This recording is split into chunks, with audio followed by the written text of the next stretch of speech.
C'est probablement le son que vous auriez entendu si vous aviez rencontré Mahomet au 7e siècle.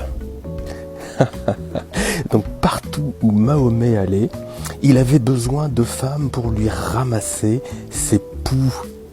C'est ainsi que vous le voyez dans le livre 19, hadith 30-74 Daoud. D'après Zénab, elle était en train de ramasser les poux de la tête de l'apôtre d'Allah. Et il en est de même pour Al-Tabarni, où une autre femme ramassait également ses poux. Mais que se passait-il à cette époque ? Et la tante d'Anas et Oumaram qui ramassaient également ses poux. Mais c'est une infection. Qu'arrivait-il donc au plus bel homme de tous les temps ? Toutes ces femmes, même celle-ci dont le nom n'a pas été mentionné, ramassaient également ses poux. Alors pourquoi cet être si merveilleux que les musulmans aiment imiter, comme ça n'est pas possible, se retrouver avec autant de parasites sur la tête ? La réponse se trouve très certainement dans le livre des animaux d'Al-Jahiz.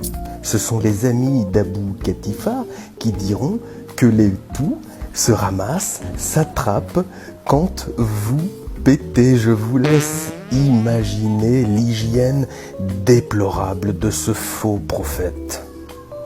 Ben oui, les Arabes de cette époque, Al-Jahiz y compris, savaient très bien comment s'attraper ces parasites et comment et pourquoi on les attrapait. Alors bien sûr, à cette époque, on recommandait de prendre des bains, de se laver. Enfin, je veux dire, c'est pas si différent d'aujourd'hui. On disait même que les poux augmentaient quand les gens mangeaient trop. Ben oui, quand ils faisaient pas assez d'exercice, en gros, quand ils avaient une hygiène déplorable. On y associait évidemment la sueur et la crasse. Voilà, on est en train de parler de Mohamed. Les poux se multiplient si la sueur et la crasse s'attaquent à un tissu et que ce même tissu finit par pourrir. Al-Nasafi écrira que la crasse apporte les poux. Et bien évidemment, les exégèses sont sourcées. Voyez donc. Ben Fares dira même dans son encyclopédie que les poux indiquent le crétinisme et la mesquinerie. C'est pour vous dire. Voyez vous-même avec ce hadith de Mujam Makassis. Le mot poux indique la mesquinerie et le crétinisme. Une personne infectée de poux est une personne mesquine. Mais les poux peuvent être porteurs de maladies telles que le typhus. Et là, on arrive à l'autre histoire. Ben oui, parce que le typhus est une maladie infectieuse qui amène en fait de très très fortes fièvres. Et nous savons tous que Mohamed est mort d'une fièvre intense. Les historiens racontent par ailleurs qu'il est fort probable que Mahomet soit mort de cette propre fièvre du typhus, conjuguée à l'effet du poison qui se trouvait dans l'épaule de mouton qu'il a reçu de cette jeune juive dont vous connaissez parfaitement le hadith. C'est ainsi que sur son lit de mort, Mahomet a dit « Certains prophètes sont affligés par les poux jusqu'à ce qu'ils le tuent ». Ben oui. D'ailleurs, dans Muhammad Ahmad, on y retrouve cet hadith. Un homme a mis sa main sur le prophète et a dit « Par Allah, je ne supporte pas de mettre ma main sur vous car votre fièvre est trop intense.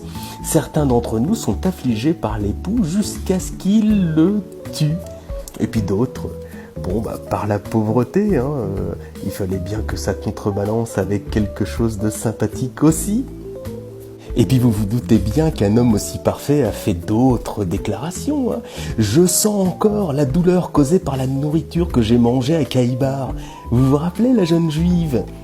Donc Aïcha lui dit, durant sa maladie de laquelle il est mort, le prophète disait souvent « Oh Aïcha, je sens encore la douleur causée par la nourriture que j'ai mangée à Kaïbar. » Voilà, donc vous avez en fait la confirmation. En définitive, Mahomet, le faux prophète, mangeait beaucoup trop. Il avait par ailleurs une hygiène déplorable, mais déplorable, qui le conduisait à attraper des poux, si bien que une grande partie des femmes qu'il rencontrait avaient la mission de lui extraire, de lui enlever les poux, tellement ça l'infestait. Alors, évidemment, tout ceci a été confirmé par les savants de l'époque qui ont rapporté que Mahomet pétait souvent, il pétait de joie, évidemment, et que tout ceci était probablement la cause de ces diverses infections. D'abord, la première, l'infection causée par l'époux, puisqu'on a vu la contagiosité de ce parasite qui peut amener certaines personnes à développer des complications graves comme le typhus. Le typhus qui s'accompagne également de fortes fièvres, probablement la même fièvre qui est décrite par Aïcha, qui précise les derniers instants de Mahomet sur son lit de mort empoisonné par cette juive. Alors maintenant, je vous laisse à votre réflexion. Mahomet est-il mort du typhus ? Est-il mort empoisonné par cette épaule de mouton cuisinée par cette jeune juive à Khaybar ? Ou est-il tout simplement mort des deux, de la saleté et de ce qu'il a mangé ?